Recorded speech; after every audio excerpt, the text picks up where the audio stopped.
Hello, everybody, and welcome to the Mortgage Broker Builder Show with your host, John Everyone out there, Jerkovich. welcome to the Mortgage Broker Builder Show.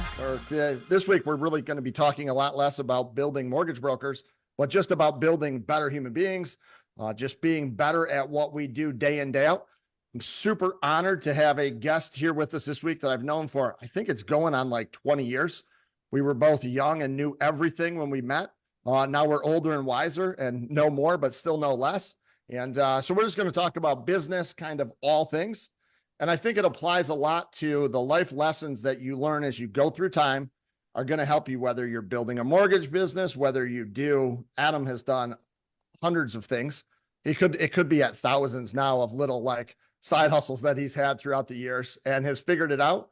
And really just somebody I look up to as a peer, as a friend, at one point in my life as a mentee, probably now maybe more as a mentor. So just happy to have him on here. We'll get into what Adam does, but just excited to talk it up and hopefully share some life lessons with all you young bucks out there.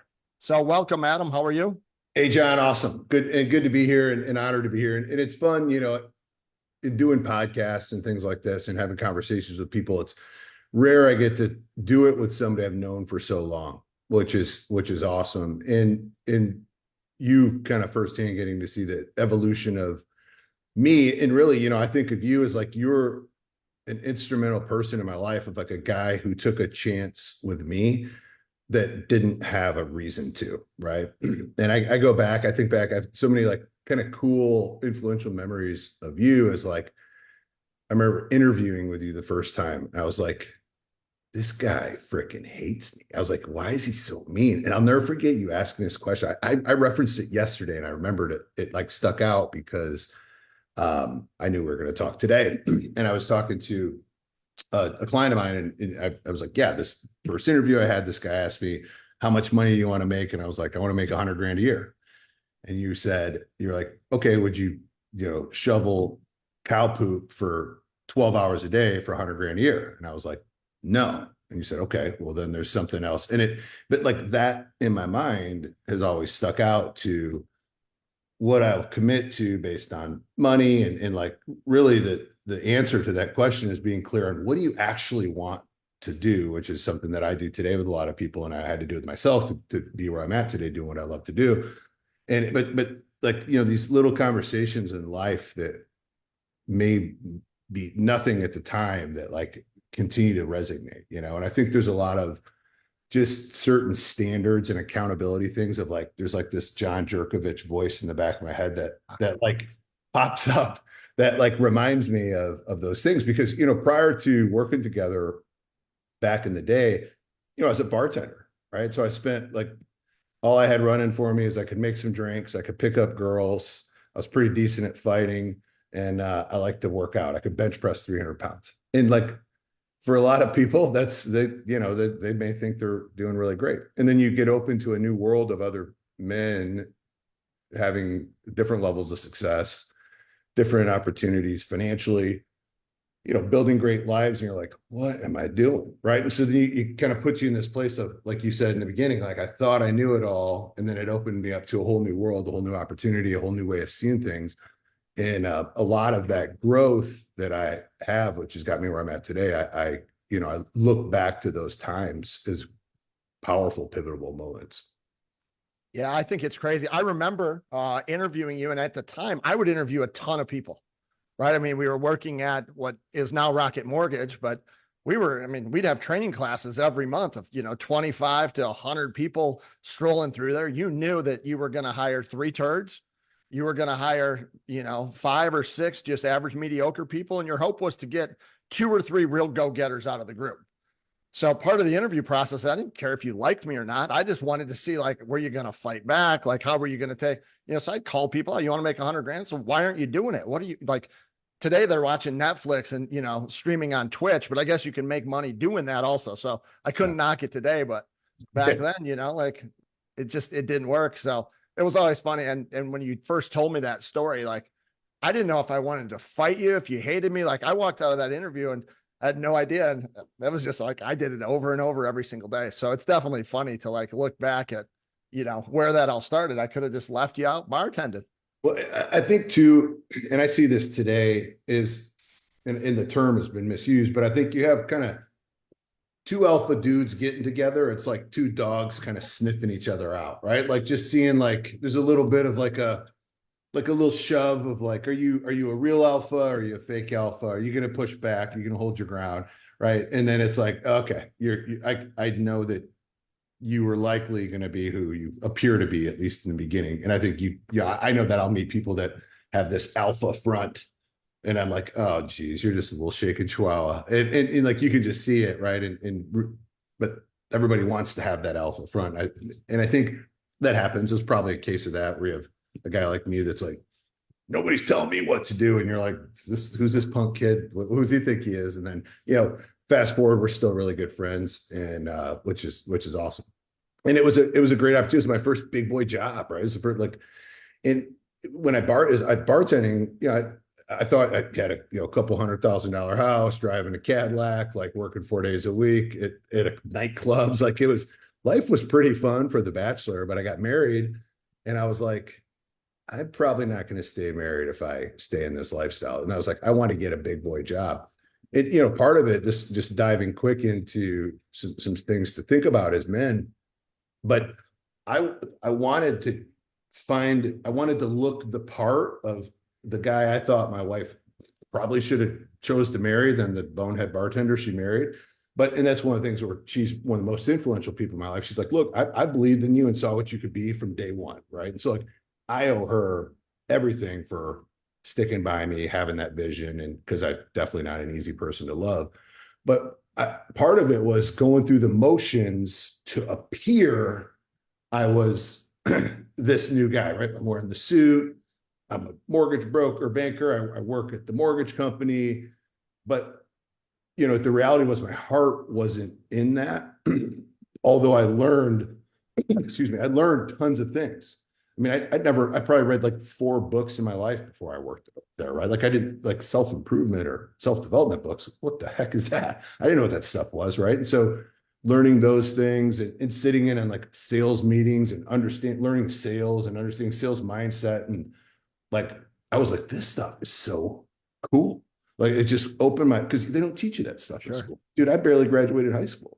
I thought high school was the worst thing ever. It's terrible. It's painful. I did 0 college, right? I have no business degree training, no background, no healthcare training, but I've gone to build multi-million-dollar companies in the healthcare space because I found something that I really liked and I was willing to go all in, pour into it. I read hundreds and hundreds of books, wrote a book, doing that stuff because I found a channel that I really liked, but all my eyes got opened to the opportunity or the possibility while you and I worked together, which was awesome and fun.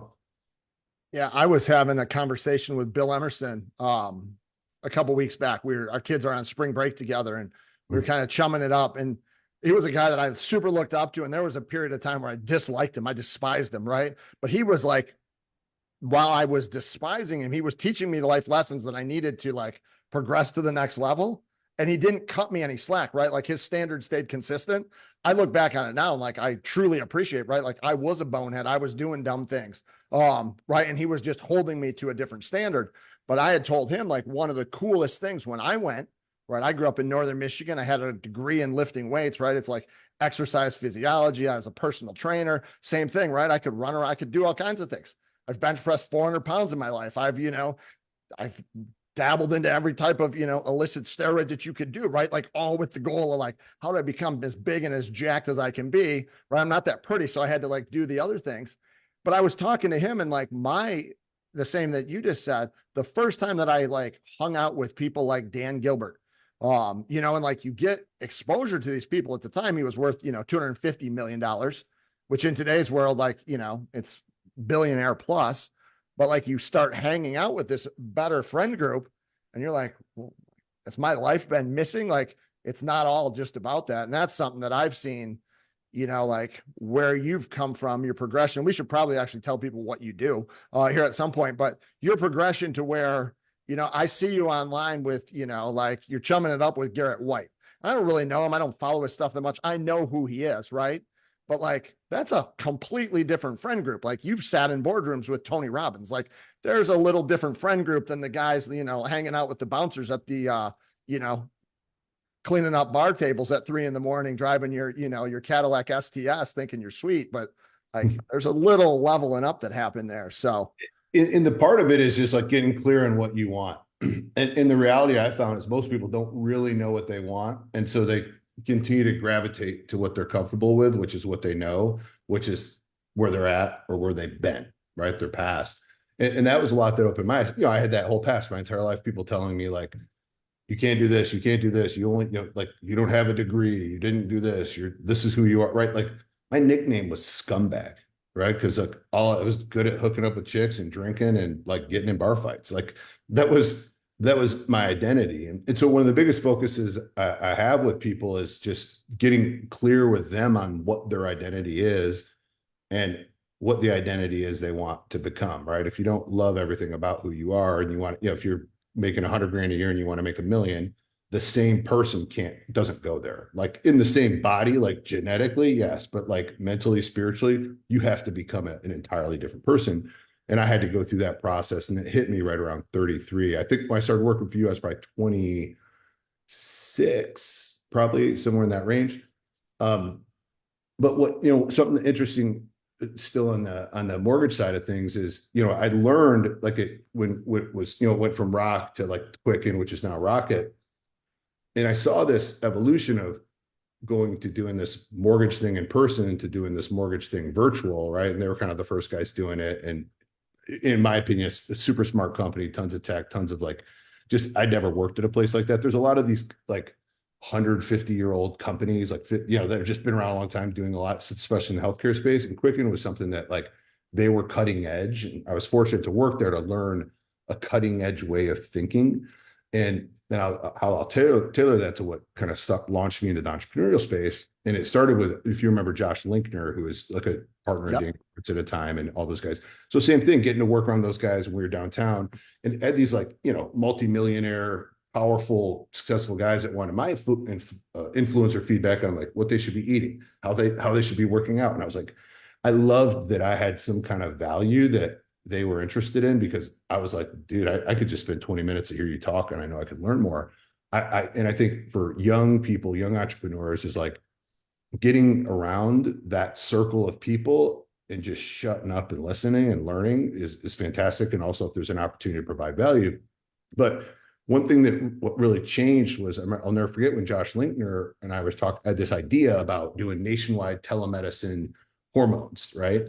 And he's like, dude, just build the business. And I was like, I don't know how to build a business. I didn't go to college. And he's like, you understand the way it should work. He's like, you've articulated it well, just go figure it out. And that's really, from an entrepreneur standpoint, is like, are you willing to go figure it out? If you're not, just stay where you're at. But if you're willing to go figure it out, go figure it out. And you're going to fail. Like, I've made 6-figure mistakes and all kinds of dumb stuff along the way, but you're going to pay along the way, and you're going to fail a lot along the way, but you have to make those steps. And what I did is, in launching this nationwide telemedicine, it was similar to the mortgage process. It was like application to do a refinance, right? Health information, pay to get, collect a credit card to do appraisal and some of this stuff, pay for your blood work and initial consultation. There's an approval process with an underwriting team or the medical group, and then you get your outcome. And I was like, I'll just do it the same way a mortgage is done. And so in 2012, and that's when I left, I was working at Quicken, because we worked like 12 hours a day sometimes. I needed more time. And so I kind of went down into the bank position. I went to like a Fifth Third Bank, and I hated it. But the point is, it gave me a little bit of extra free time of not grinding to build my side hustle, right? And so sometimes you have to take a step back in where you're at to slide into something different, so that you can and I call it the pit to peak, right? I'm here, I want to go here. I'm probably going to have to go down here in this level of suck and hard stuff before I can come back up into the other spot. And that's a process I take a lot of my clients through from a coaching standpoint. And in that, around, I decided to do this, did the work. In 2012, launched my nationwide telemedicine company. And what's interesting, like you mentioned, that being in boardrooms at Tony Robbins, is at the time I was listening to his book, Awaken the Giant Within. And you also mentioned standards earlier. You talked about Bill Emerson, and I was listening to his book, and I was thinking, I want to build something to the standard that this Tony Robbins guy would be interested. And that never changed. What changed, though, is as you evolve, my standard changed, right? Of like what's good turned to great, and what was great turned to better, what turned to better, what's even greater. And so I always had that in mind. And then in 2021, Tony reaches out to me and says, hey, Adam, can you help me build this thing called Life Force? Right. And so what's crazy about it is, like, call it a manifestation or whatever, but I never lost sight of this crazy, compelling vision of like, I want Tony Robbins to be interested in this thing. Like, that never left my mind. I would talk about it like people thought I was crazy, but I also never left the standard as I was building that. Like, the standard it went up, it never went down. It only just increased. And fast forward came to fruition is something I've done in the business world today in the healthcare side. So it's kind of a cool story. I want to tie into what you just said. Yeah. And it's neat to watch, right? Like, I can go back and often I'll tell people, I'm super fortunate in that a lot of people like have went on to, like, Corey Edwards has written, a New York Times bestseller book. Like, I worked with a lot of super cool people and had just interactions. And when I tell people, like, oh, you guys follow Adam Lamb? He's got 80,000 followers on Instagram. He's got Adam Lamb, like that meathead guy that I'm like, yeah, that guy, but you did. I mean, and even if you go back 2009, like, I used to be like, Adam, why do you have 5,000 friends on Facebook?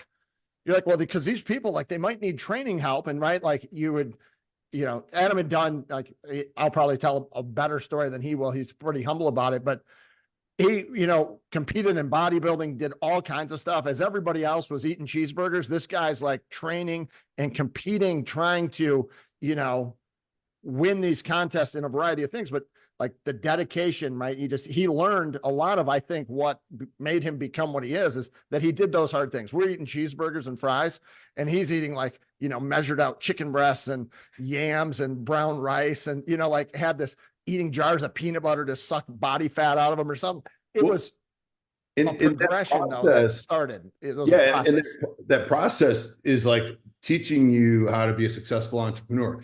A successful entrepreneur is 90% boring crap every day, right? And that's what it is. And same with the bodybuilding is like making a decision. Okay, in 16 weeks, I got to get on stage in my skivvies, and everybody's going to judge what I look like, regardless of how sweet I think I am. And so with that, I need a plan. Okay, here's the plan. You're going to work this out this day. You're going to work this out this day. You're going to eat this at 8. You're going to eat this at 10. And I still today even eat like that, it's healthy. But you learn that, wow, if I do the boring, because it's boring to eat chicken and rice 5 times a day, right? It's boring to get up early and go to the gym every morning. It's boring to do these things. But the end result and the outcome is what you're chasing. And eventually the journey becomes kind of easy. And that discipline also gives you a kind of mirrors back to the character that you have, right? Who you are. Then your confidence grows because you're like, dude, I said I was going to do this thing and I did this thing. And 99.9% of people wouldn't even do this thing. They would commit to it. They'd be scared to do it.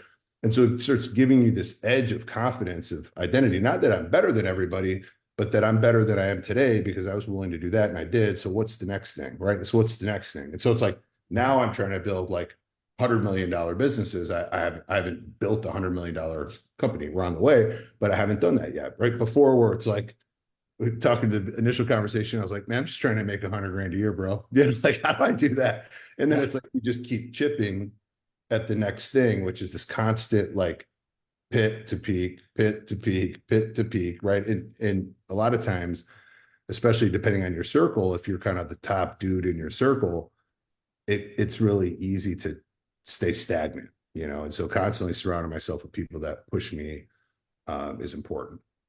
Well, if you go right back to that, and I tell people all the time that, more or less any marketing will work. Anything that you do will work if you go all in on it and you add value and you actually have to execute. But if you think about the bodybuilding thing got guys like Josh Linkner to have conversations with you about their health, their wellness, right? Like you were the kind of the steroid guru. Like you were the person that if I needed stuff that I wasn't going to get from a men's health magazine, the person that you went to was Adam Lamb. He knew about that. I've referred you dozens of people throughout the years, like that have questions about their health and wellness. And I send them to you because nobody I know, like that I don't know personally, right, knows more information than you about that. So maybe you didn't go to college, but you've got thousands of reps in on that stuff. And you know more than, I'll throw you against any college guy coming out with a master's degree in exercise physiology that's probably 70 pounds obese and needs a safe spot to keep him, confined at work. And he does CrossFit. So now he's a UFC fighter also. Right. Cause all CrossFit dudes also fight in the UFC because they're all super badasses, but I digress. So, it was something that interests me, right? Even when I was young, I was diagnosed with low testosterone at 19 years old. I had the testosterone of like a 70-year-old. And I didn't know why. And we realized later that it was likely from, I used to race BMX as a kid, which is why I had really good legs when it came to bodybuilding, but also cranking I think I had a testicular injury from it that just hindered my testosterone. But I had a mental drive in the gym that was kind of, I would say, a little above most people. So, eventually my body cooperated. But it started me on a journey to learn about this, low testosterone, what the heck's that mean? What's this? And then you start getting into the steroid realm and performance enhancing, but learning this stuff and then trying to find doctors to help me back in my early 20s that wouldn't, and eventually finding somebody like down in South Florida who was open to it, which is a group that I got with originally when I started the business. But I also knew in the bodybuilding space, I learned, I was like, well, hey, here's learning, hormones, but then there's enhancement, right? And so I started going down that journey with the bodybuilding space, and where I became kind of a guru in that too. So what would happen even when I launched my telemedicine hormone place is I had kind of high net worth influencer type people, celebrities, stuff like that worked with me because I knew their trainers, and they, like you just said, they knew I was the guy, I knew this stuff, right? And then at the same time, I was also the bodybuilder fixer, the guys that just jacked, they bro scienced, they reached the peak of their bro science and trying to solve their problem would come over to me, which was cool. And that helped me launch the business just because I had the opportunity to have the influence in the space. And then it just led and evolved to, something much bigger, which as you evolve as a business person, as you evolve as a vision, all that kind of goes in that direction. And I think that's for me is something that's vital, is I'm constantly setting new crazy levels that I want to go to. And I think, like I said earlier, it's just sometimes you can get stagnant to a place of, you're doing better than maybe anyone else in your family ever did or something like that. And you're that's the place you want to be. And there's no problem with it. But for me, I'm just obsessed with growing in all areas of my life, whether it's my marriage, how I engage with my kids, who am I impacting, leading, spiritual, all these kind of areas of my life, which is kind of my coaching platform. Is the premise of that is living in the top 1% in all areas of your life, right? Of meeting guys that are, and this, some of the guys I'll coach where it's hey, look, bro, I know you're worth 100 million, but you're fat, you're a jerk, your wife doesn't like you. And I was and how long before you have a heart attack? Does that not matter? Because there's a lot of guys that have as much money as you, that are more fit than you, they're nicer than you, they're better to their spouse. You're not that great, right? And when having the ability to talk to somebody like that, who no one will because they're the top, they own the company or something like that, and then changing their life is powerful. But it all goes into reframing the way they think about themselves and other people, and the opportunity that presents itself instead of obsessing about one area that they've had more success than most people in, right? And it can be a hard conversation. Yeah, and everybody defines their own definition, right? Your definition of success is different than the next guy's, but being healthy, being able to move, being able to pick up your kids, right? There's basic things that I cannot think of a person that life wouldn't be better off if they were more physically fit. Yeah. There is nobody that's an absolute truth. And you can start tying in all those things. It only becomes better. But let's kind of back up. So you left Rocket, what is Rocket today. You went and worked at Fifth Third. You started this, you essentially, your first business that you really got into, was it the HRT clinic? Was it the supplement company? Well, Like, I'll tell you something else. What's funny is, you remember in 2011, I think it was, medical marijuana became legal in Michigan. And I really remember the setup in your basement. yeah. And I wasn't really into smoking pot, but I was like, this kind of looks cool. I knew a guy down the street, a buddy of mine had a dispensary, and I was like, well, let's see. Like, talked my wife into it. She hated it the entire time. But that was one of the things, when I look at the things that affected me entrepreneurially, was A, learning system and process stuff from working at Quicken. B was the bodybuilding process of like doing a bunch of boring stuff every single day that sucks, that with constant temptation to break the commitment you've made for the outcome that's months down the road and potentially unpredictable. And then growing weed. It sounds silly, but it was the first time I ever did something in my life, like where I committed to, like I started with the little seedling thing, learned it, read about it, understood like the watering, like all the things, the lighting and all the, like, anyone doesn't know anything about it. Obviously it's pretty mainstream today, but like growing weed is a complicated and very task heavy. That's why I stopped doing it. It was just from a commitment standpoint, it was crazy. But I learned, I was like, holy cow, I took this little seedling into this thing and was like good at it. Like, I remember that they would like test the bud or whatever. I'm so far removed from even the verbiage and that stuff today, but they would test it. And I had like some of the best weed around. And so then I kind of got a reputation of being good at that. Right. And I was just following the directions. And so it's like, but I learned, I was like, I have a process of COGS, what's my cost to make this, what's the yield, what revenue. Like, I started learning, like, I was like, holy cow, this is actually a business, like maybe not one that my in-laws would be proud of or any other people, but I was like, and it's legit according to the state of Michigan's. I still have, it's funny, so I show it to people because the people won't believe me. I know it might be in here somewhere, but I still have my old like medical license, because I tell people that, dude, you never grew pot. I'm like, bro, here's my license. I grew pot. And I didn't, but I wasn't really into smoking it, because I didn't like that kind of that out of control feeling that can happen with it, especially when you grow like really strong pot. But that's another thing that helped me. But I did it for like a year, and my house smelled like weed all the time, and like the maintenance of doing that just wasn't my deal. But I learned that also gave me this courage. That was, like I said, it's probably 2011 to 2012, and then I launched the hormone platform. And I remember, right, like a lot of young people, entrepreneurs, you're always kind of chasing that thing. It's like, what's the easiest thing I can do to get a Lambo, right? Yeah. Like that's right. I've got a 21-year-old kid, right? And they're like, oh, what do I need to do to make my first million? So they're looking at what other people are doing, and they see the end result, but they don't see all the work that got there. So, right, I'm sure there's thousands of kids every year that decide they're going to like open a dispensary, or they're going to do their thing, and they're like growing weed in their basement. But it's just, they're like searching for that thing. And one thing that's cool to what I've watched about you is you went through the like chasing, things. Like, I think when you started your supplement company, it was probably, and I think I've heard you say this before, you had friends that did it that drove Lambos. Yeah. You'd like to drive a Lambo. So like, I'll start one of these too. I had two buddies in South Florida, coincidentally, both have gone to prison, and both are out, but who started a supplement company. I knew them, and I was like, they're driving Rolls Royces and Lamborghinis, and I'm still friends with them. And I was like, they're making a supplement company. I want to make a supplement company to, and like still wanting to make something of quality. Like I said, the standard piece for me has never slipped, which is why I've been able to do exits. It's why I've been, guys like Tony are like, hey, will you build? I like the way you do this. I want you to do this.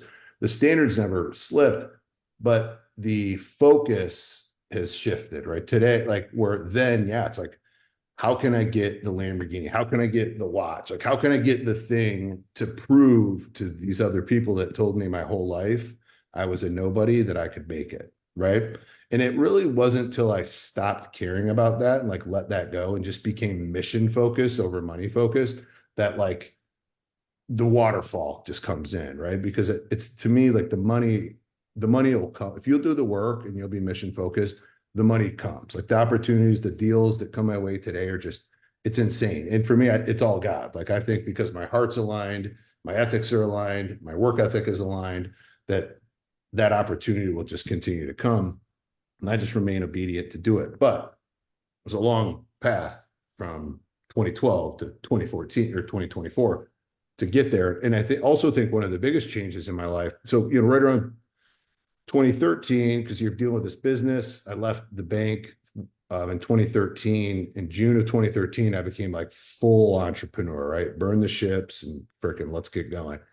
And there's a lot of challenges because I was like, man, you feel isolated, you're doing this side hustle thing. You're trying to launch this business. You're definitely dependent on my wife and her income to like help support the family, which was fortunate.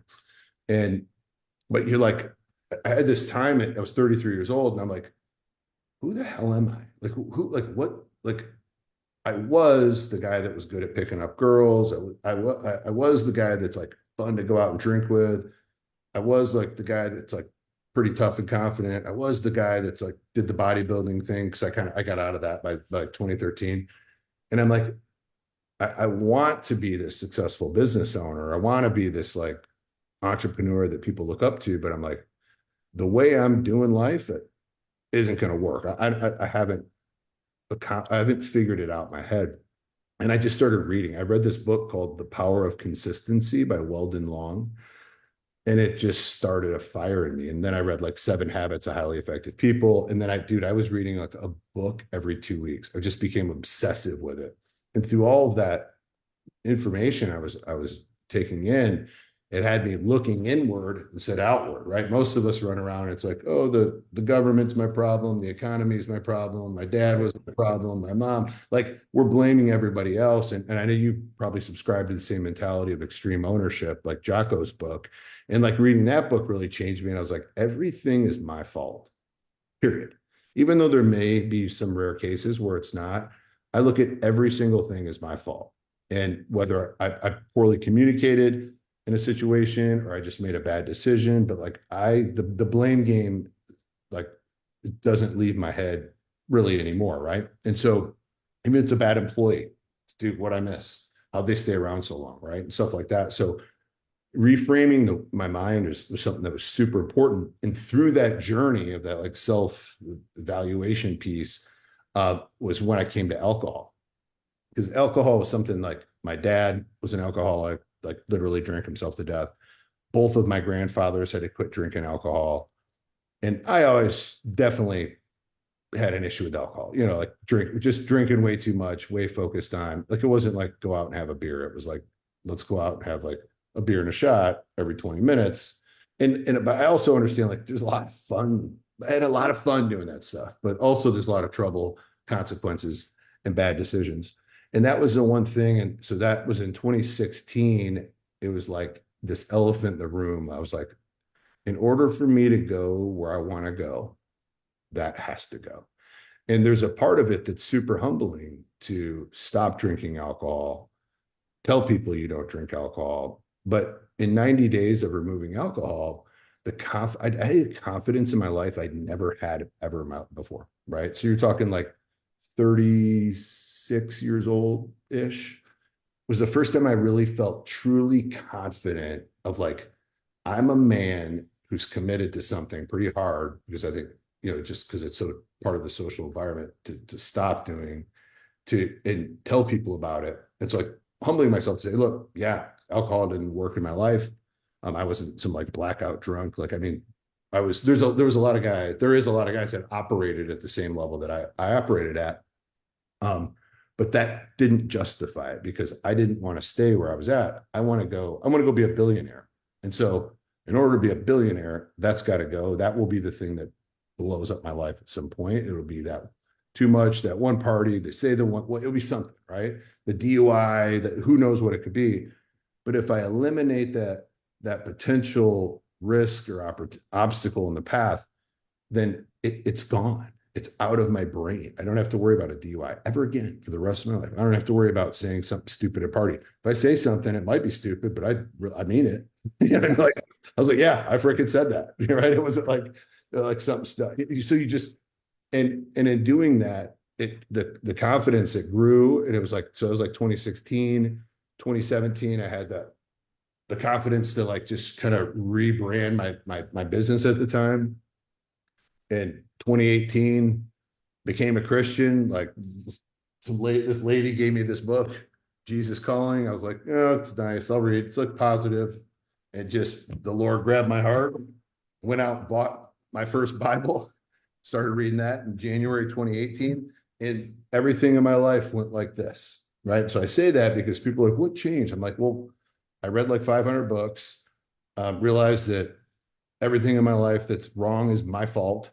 I stopped drinking alcohol. I found Christ, and I decided to change my standards to another level. And I constantly do that. Right. Like, and it's a hard road because like you're the punching bag, right? Like if people are like, well, I just want to be comfortable, dude, you're going to stay where you're at. Like I want the crap kicked out of me every day where I fall short because I don't want to go to the grave thinking I left a bunch of stuff on the line because I just wanted to be comfortable, right? And so surrounding myself with other guys that love you, you know, like I think of someone like you, like I think you love me and want the best for me. And so it's like, dude, if you got to punch me in the throat for something that I need to change to do it, hit it, you know, because I want that future outcome, because we don't know all that stuff, which led to me, you know, now I've exited most of the companies I've run on the day-to-day. And now I strictly do consulting, because doing this process, I got really clear on what I want to do, what I don't want to do. And now I get to consult. I mean, I work with just like, it's like a dream, like literally like a dream come true. If you'd say, hey, what's your perfect scenario? I get to do that, dude. I get to coach people, consult. I have equity in multiple companies. And it's like, it's so fun. It's so awesome. But none of it could have happened if I wasn't willing to just have a lot of personal battles in the past to get there. And now I have the opportunity to lead other people through their personal battles with love and leadership and living by what I lead, and which turn into business opportunities and stuff like that. And so it's great, but it's just, I think for most people, just wanting to burn this certain version of their identity to the ground so that the new version of them can be born is a powerful thing, but a very scary thing. Yeah. And I look, right, from somebody looking at the outside on your life, right? And I guess I could say that I've critiqued it from the outside, like, oh, what's Adam doing now? You know, what's he up to? But like you've had, and I think that anybody can do this. If you want to move forward in life, like what got you here won't necessarily get you there. So I think that people have to, you know that. And I consult people all the time too. And they're sitting there afraid, or they don't want to do this, or they made mistakes in the past.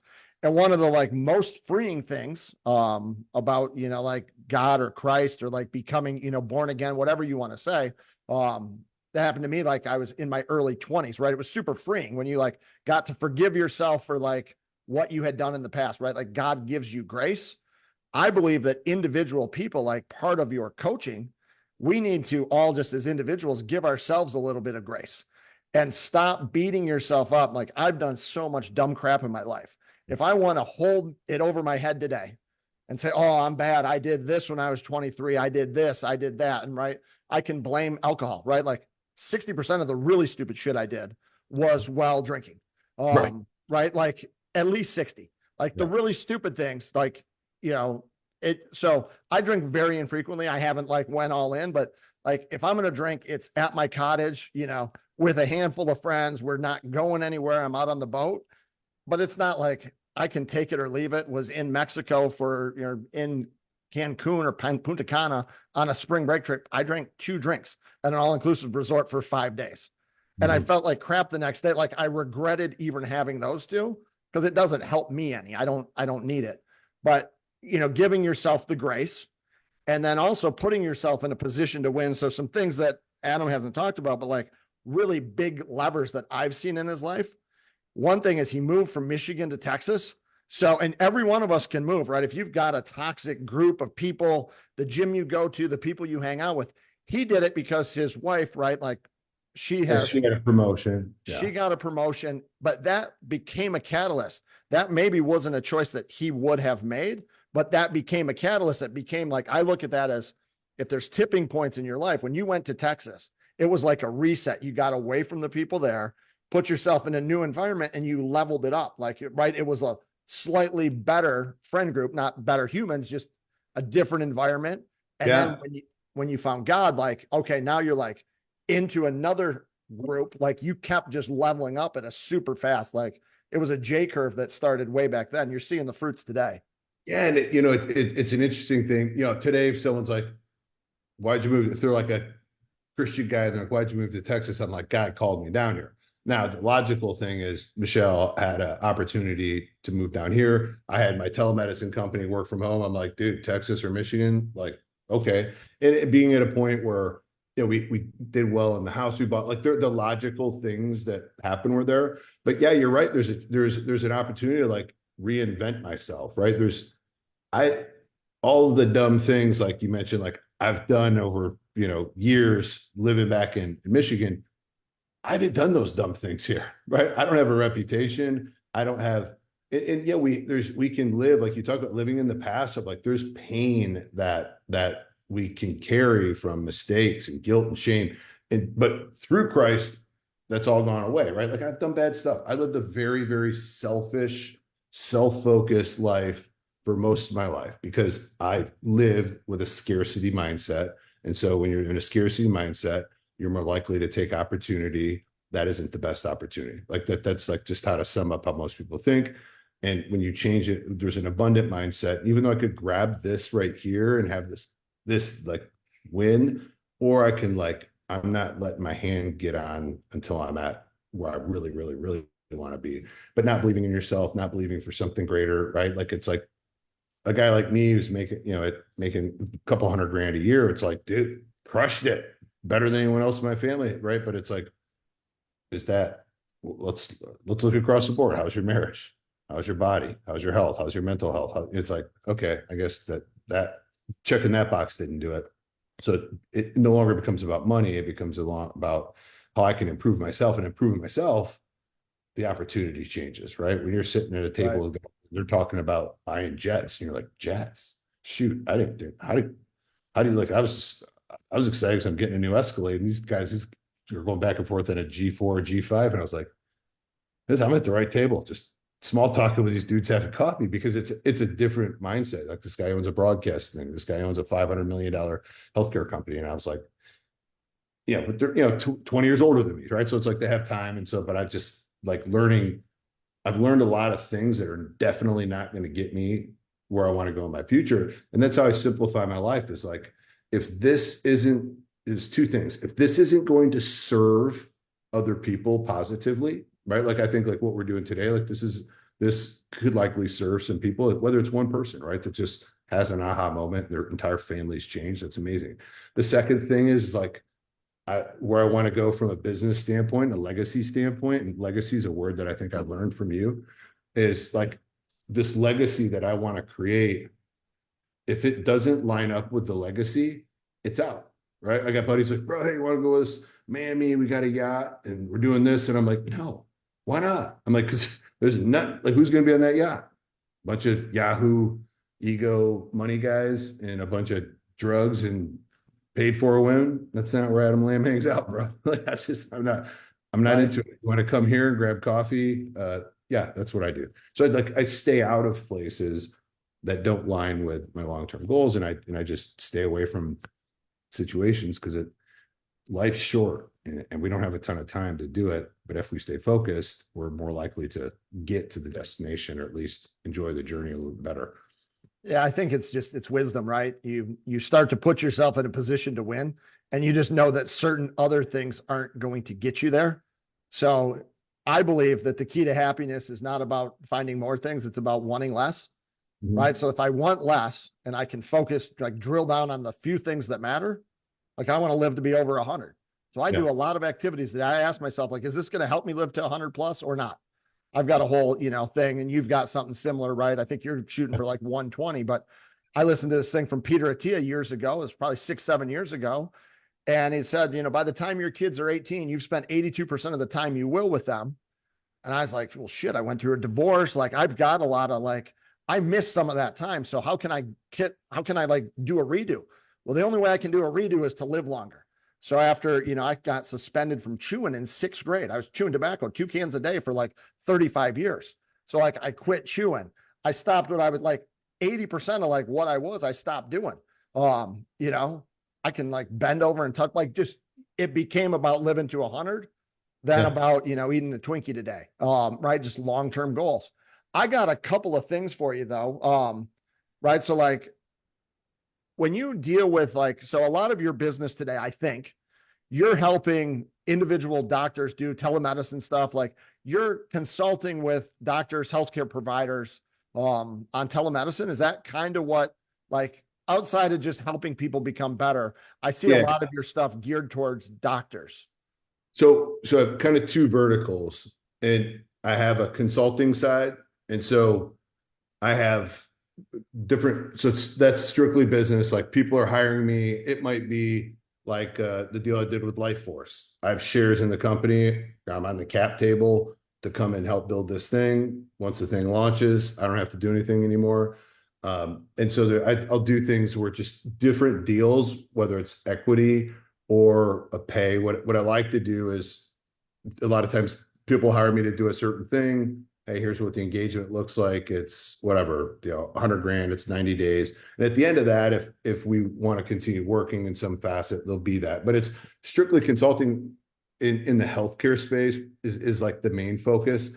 And I mean, we're a dozen plus different verticals. So some of it is helping people set up telemedicine, some of it's hormones, some of it's regenerative medicine. I mean, we have a wound care company out in Florida that we launched and did 7.5 million in 6 months. You know what I mean? So like if there's an area that the key for me is like, I've figured out what I'm really, really good at, which I also really, really love.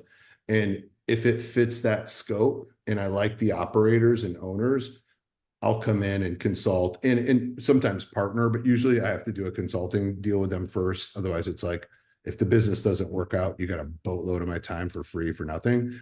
And then on the coaching side, I coach doctors is my primary focus, but I also focus on like faith-based entrepreneurs. I have a guy who I'll talk to after you and I, guy was in rehab 6 years ago. He'll do 20 million in his construction company. Right.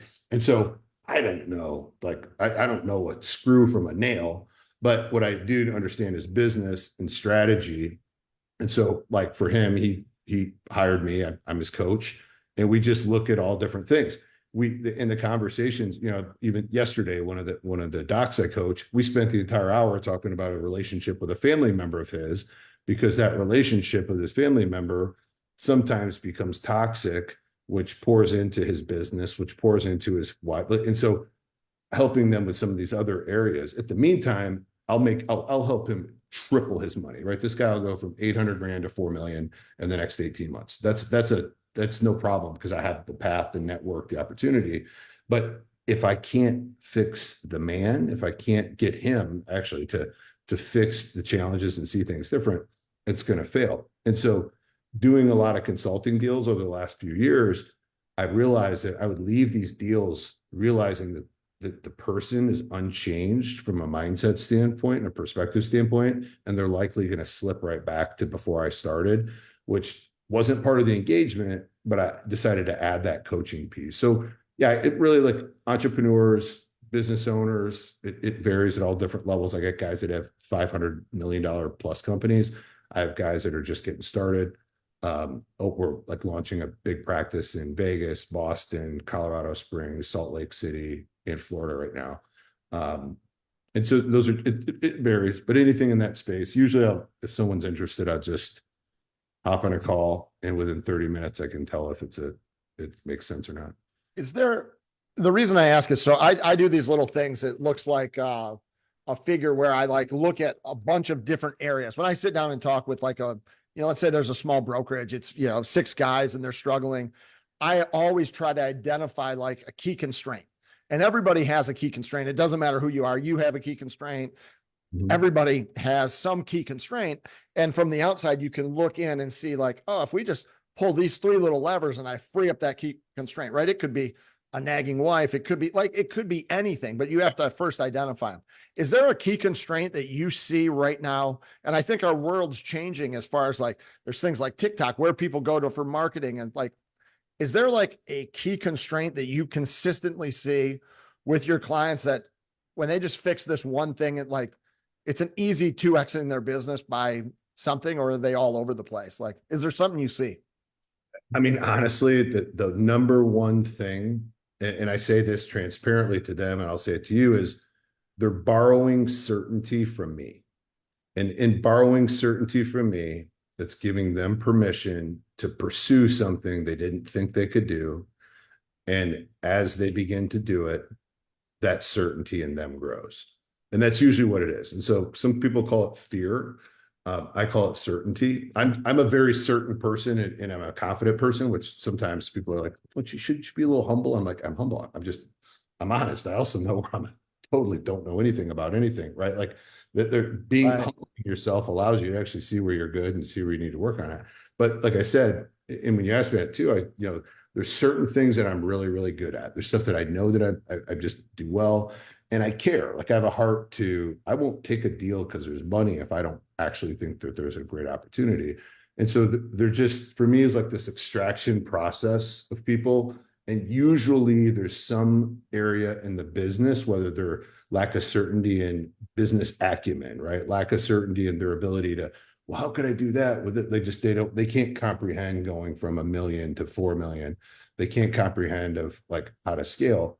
And then sometimes you get those crazy guys that have the certainty, which those are my favorite, like this construction guy. The guy's unreal.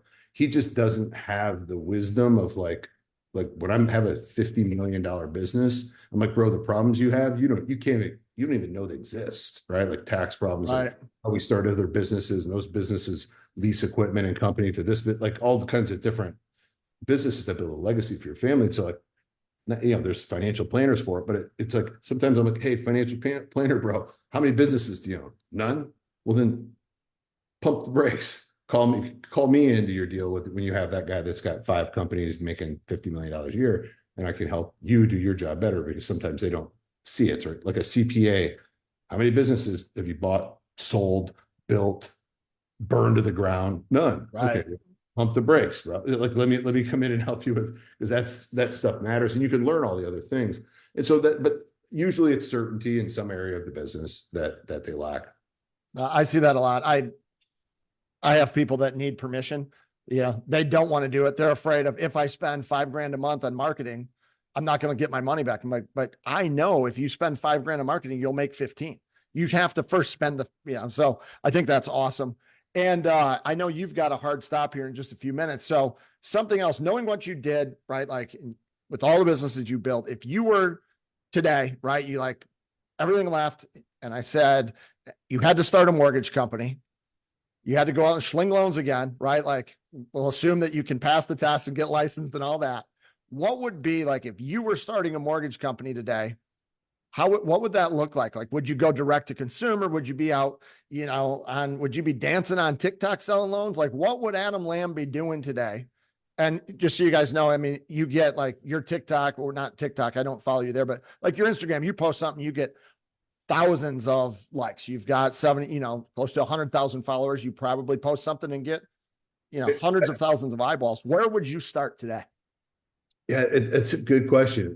Being in the mortgage game at one point with nowhere near the mindset I had today, and I think if I were to get into the mortgage space today, it's hard. I don't know, because it can be such a commoditized piece, and at the end of the day, people are buying from people more today than they ever have before, and so I think there would have to be a way for me to just build a brand that, from a trust standpoint, from a just a resource standpoint, I would go crazy. Like, I know you put out a ton of content. Like, when you educate people a lot, eventually they're just like, you're my guy. And that's where, like, I don't do any paid marketing for anything I do, but I just continue to provide value and value and value. And so I think a lot of people in the mortgage game are they're not open to like really going out and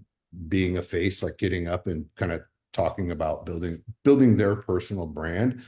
And I think I would just go all in on building personal brand as much as possible, sharing value. And eventually that starts building. And you think, and then, you're building referrals, you're building like all that stuff. It all starts from, like 100% of my coaching clients, right? I got guys pay me $100,000 a year, right? That's it. You want to work with me? I don't ask anybody for anything. They either saw my stuff or like, dude, I think you're my guy because I've watched 20 of your videos and like everything you're saying is resonating with me. We hop on a call. We talk about where the problems and the pain points are. And I'm listening. A lot of salespeople, they're like, here's my thing, here's my rate, it's like, dude, shut up and ask them what's important to them, right? There's a process of doing that. And then from that standpoint, being able to provide value to them, right? And so that's why I love what you're doing, is not just being a person in the mortgage space, but how can I provide value to more mortgage people? I would also could probably consider that if I was getting in the mortgage space, but if I were in the mortgage game today, I would be pumping content daily that was interesting and it catches up. So like even my content, John, and you mentioned like my Instagram a few times and stuff like that. If you look back, April 7th of 2023 was when I committed to starting to post videos like consistently, at least weekly, just a year ago. And my Instagram went from probably in the 20s thousands. I still had a lot of like fitness influence. Like I've had that for a long time, but that it went way up. And part of it's the consistent content. Most people, so like even like I have a nonprofit called Making Shepherds where I coach kind of like young faith-based entrepreneurs. Day number one, I need you to go on your story every single day and post something valuable for 90 days straight. If you'll do that, I'll continue to help you. If you won't do that, don't call me again.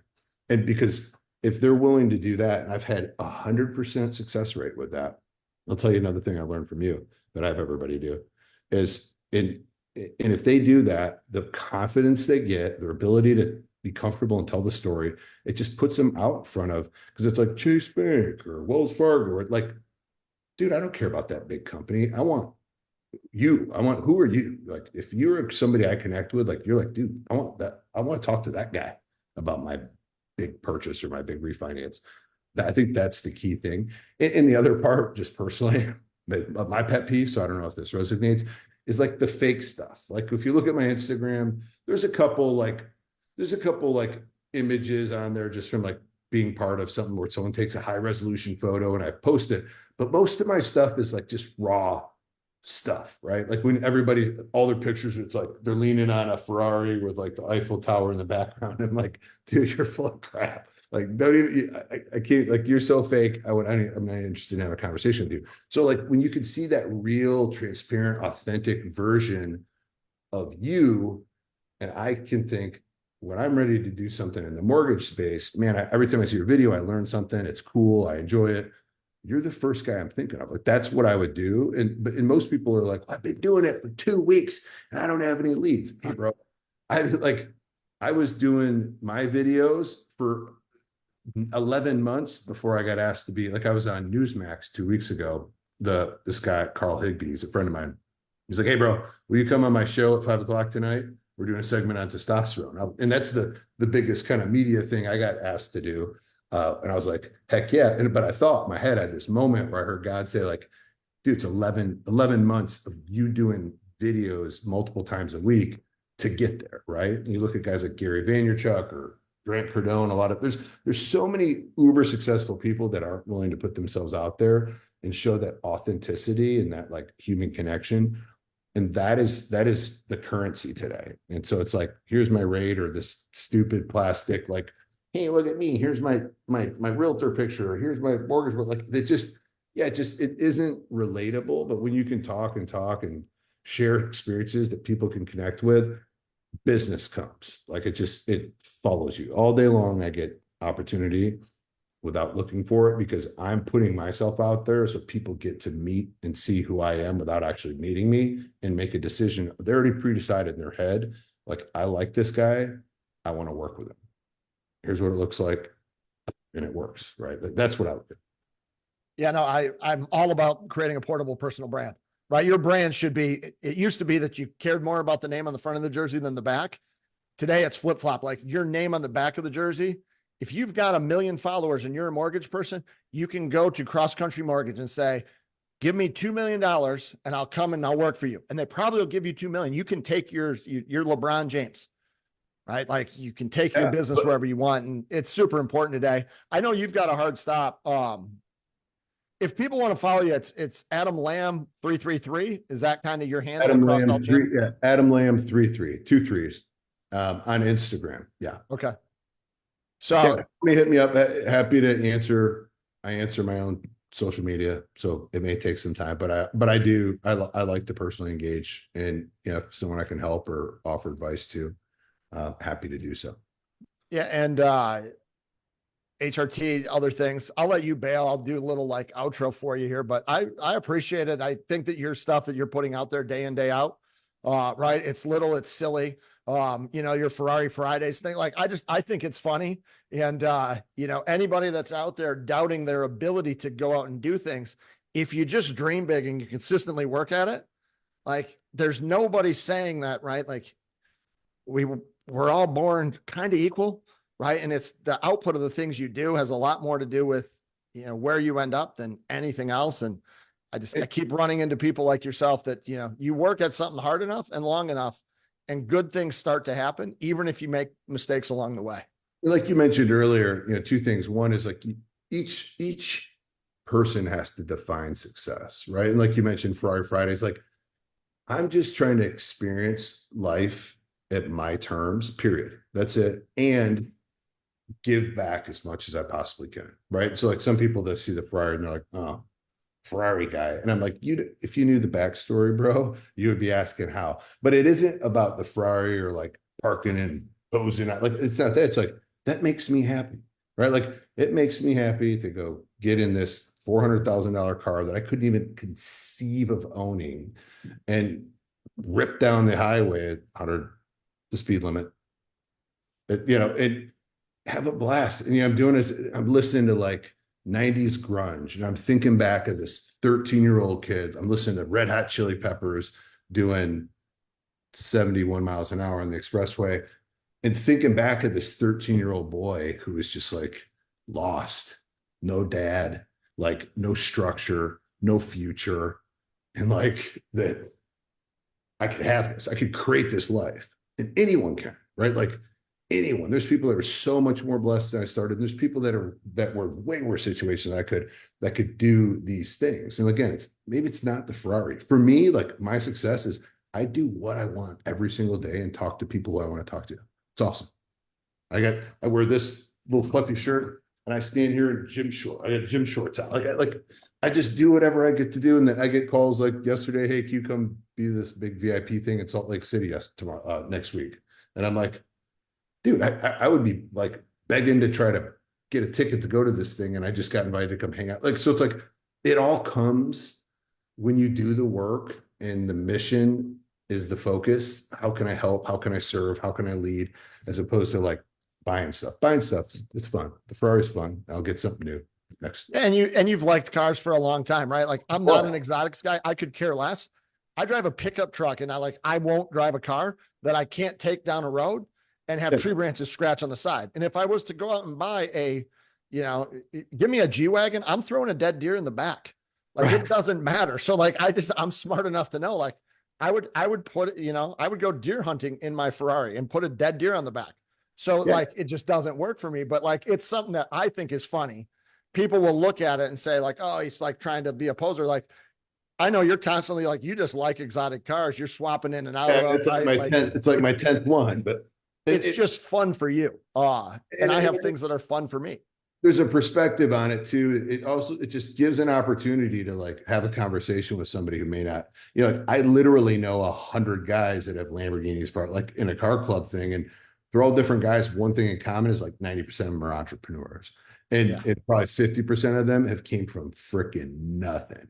And what I'll tell you about those guys, and I'll say similar to me, we don't care what the haters think. Like if someone's like, I could care less. I'm like, dude, unless you're like my wife, my kids, your opinion doesn't bother me. If you're for me and rooting for me and you're on my team, dude, awesome. Love you. If you're not, I'll pray for you.